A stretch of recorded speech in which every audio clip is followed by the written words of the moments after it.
Professor, na linha do que o senhor traz, queria te ouvir sobre a entrevista que a gente teve do ministro Edson Fachin para o Estadão, em que ele trouxe uma fala forte sobre o Código de Conduta e a defesa dele para o STF, dizendo que ou nós nos autolimitamos ou poderá haver uma limitação de poder externo. Eu queria te ouvir sobre essa fala e entender no ponto em que estamos das críticas e casos em torno do ministro Dias Toffoli. Como que a gente pode ver que vai ficar a imagem do STF enquanto Toffoli for relator do caso Master? O ministro Fachin tem uma grande vantagem porque ele tem mantido uma postura, desde que chegou no Supremo Tribunal Federal, irretocável e sempre dizendo coisas muito consistentes. E ele tem dito, né, que o Supremo tem que se autoconter há muito tempo, quer dizer, antes de chegar à presidência do Supremo Tribunal Federal. No caso relativo ao julgamento do Código de Processo Civil, esse dispositivo sobre a suspeição e os impedimentos, ele foi dos derrotados. Quer dizer, então, o ministro Fachin tem uma grande consistência.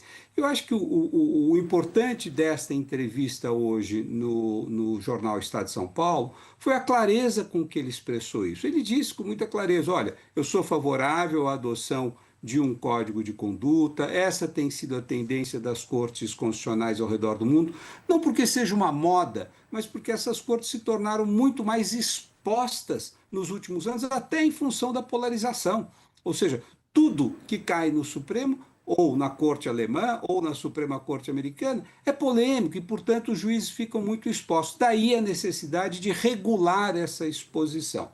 E ele, então, com clareza diz isso e diz: olha, e o debate interno não tem sido fácil. Quer dizer, há 3 ministros que se manifestam contrários, porque entendem que isso já está difusamente regulado pela legislação brasileira, e os outros que entendem que seria fundamental, mas que esse é um momento delicado, em face da eleição. Então, eu acho que o ministro está lutando com armas muito consistentes à trajetória dele, ou seja, a transparência. Ele está dizendo que ele está em minoria, ainda assim ele acha que ele está correto e, eventualmente, ele poderá convencer os outros. Né? O ministro Dino tinha uma frase fabulosa num debate com o ministro Alexandre de Moraes: falou: ministro, o senhor é muito inteligente, o senhor vai se convencer de que a razão não está do seu lado. Então, eu acho que é isso. O Código de Conduta irá ser aprovado mais dia ou menos dia. Hoje, as condições não parecem as mais favoráveis.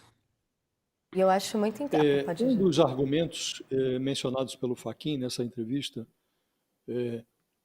com referência à argumentação dos seus colegas que são contra a adoção do Código, não, já tem a lei da magistratura, a LOMAN, e ali já há normas de conduta dos ministros, não há necessidade de um código, né? E outros dizem que não, está em ano eleitoral, é muito ruim discutir isso, né?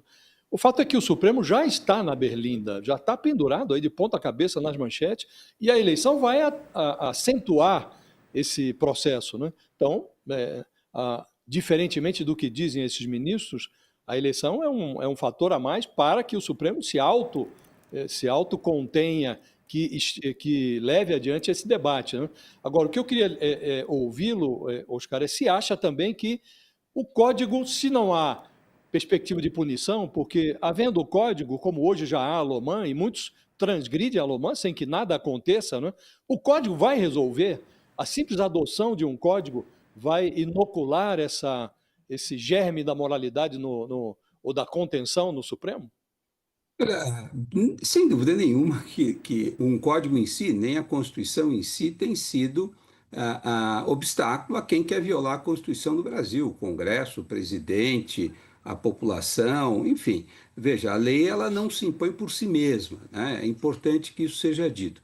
Eu vou pegar o caso, Josias, do Código de Conduta da Suprema Corte Americana, a Suprema Corte mais antiga do mundo, mais prestigiada do mundo, que depois de alguns escândalos que envolviam coisas semelhantes ao que aconteceu aqui no Brasil, e também participação política de ministros, engajamento partidário de ministros, né, assumiu um código de conduta. É interessante que no prefácio ela diz o seguinte: muito embora parte das medidas que estão sendo aqui propostas já esteja presente na legislação, ela não nega que isso está na legislação.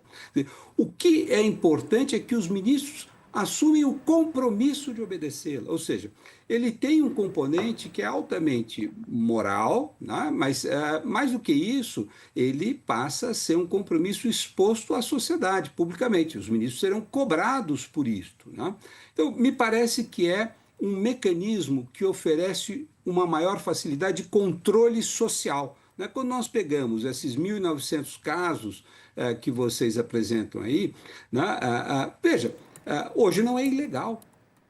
Não é ilegal, né? Porque o Código de Processo Civil, o específico dispositivo relativo a isso, não proíbe. Né? Então, nós teríamos sim vamos dizer, um avanço no sentido de deixar muito claro à população, e os códigos têm essa clareza de linguagem, o que pode e o que não pode.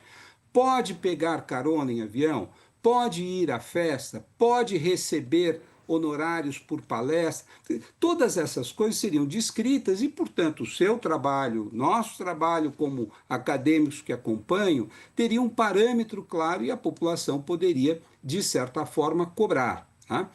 Então, me parece que seria um avanço, não acho que resolve tudo, a resolução desse problema derivará de uma mudança de cultura, né? O que a gente acompanha na Alemanha é que, de fato, algumas condutas que eram comuns, especialmente dos ministros com viés acadêmico, participando de seminários fora da Alemanha, grandes viagens, etc., isso reduziu porque o constrangimento passa a ser exposto publicamente. Então, é um passo importante que deve ser dado.